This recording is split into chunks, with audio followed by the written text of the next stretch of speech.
For cheap games, check out g2a.com, link in description. Well, hello there people from the internet. We're back on the battlefield and today we're playing some Armored Kill. Now, before you're thinking, wait, what's going on? This is not Battlefield 3. No, this is Battlefield 1, but it's Armored Kill sort of week, where vehicle play is encouraged. Everything's sort of 50% respawn time, so it's going to be a lot quicker for you to get into a tank or get into a plane if that's going to be your weapon of choice. Now, I was kind of hoping that they're going to increase the spawns a little bit and just make it like a whole-out vehicle warfare sort of thing, but they haven't really done that. The only thing that they've done is they just made it 50% quicker, so you don't have to wait such a long time for it to respawn.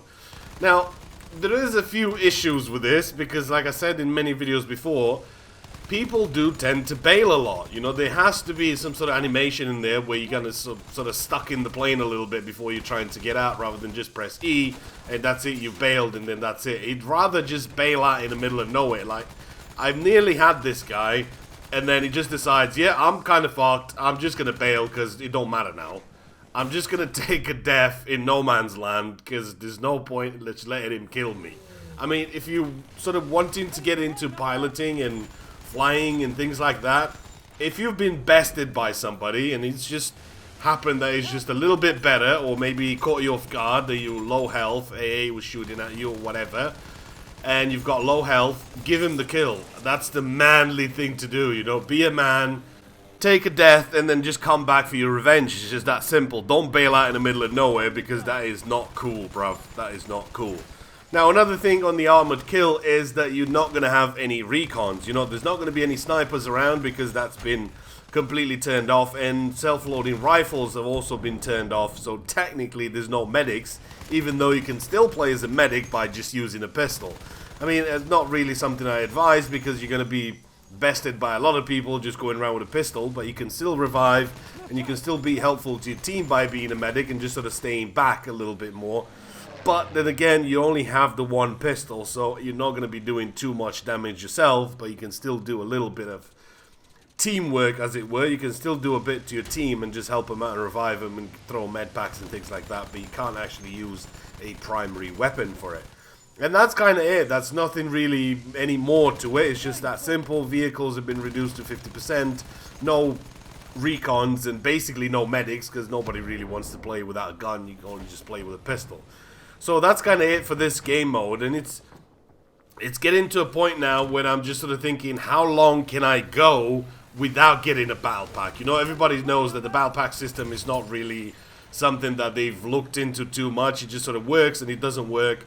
It's 14 rounds, not including this one, so this will be my 15th round that I've not yet received the battle pack. Now, it don't matter what kind of battle pack you get one of them.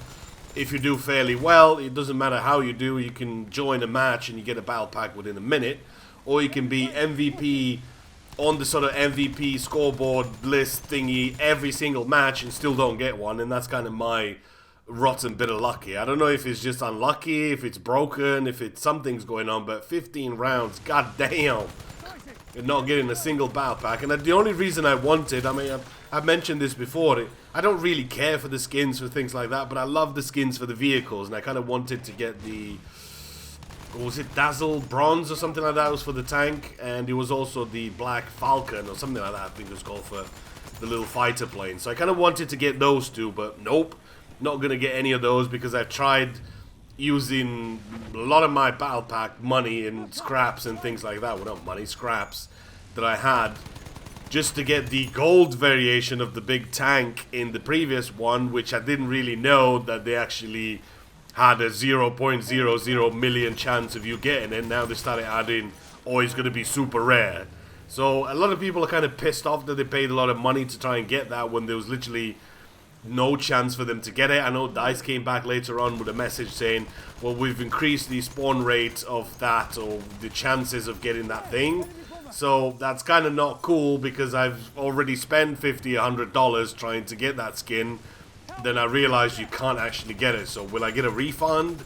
Will I get some more battle packs? Well, no, you're not going to get fuck all, but yeah, spend more money and get it again. So yeah, that's kind of a bit stupid the way they've done about it, but still, it's sort of your fault. You should not be spending money on battle packs. You know, it's just that simple. You should not be encouraging microtransactions. That's just the way it is.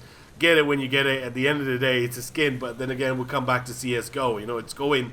A lot of companies have saw what CS are doing with skins, and they're making millions and millions out of CS:GO, and thought, why not do that ourselves? You know, we can milk some money out of people by just getting some skins. And I never believed in skins in CS:GO, so certainly something that I'm not going to be buying in Battlefield 1. If I get a battle pack at the end of the round, fair enough, I'll get it, I'll open it, see what's inside. If I like it, keep it. If not, scrap it, and then that's that. But I'm certainly not going to go and spend $100 or whatever just buying battle packs and say, hey, battle pack opening, man, check this out. Wow, amazing fucking skins. So 15 rounds, destroyed 15 planes, and this is it, man. I can feel it now.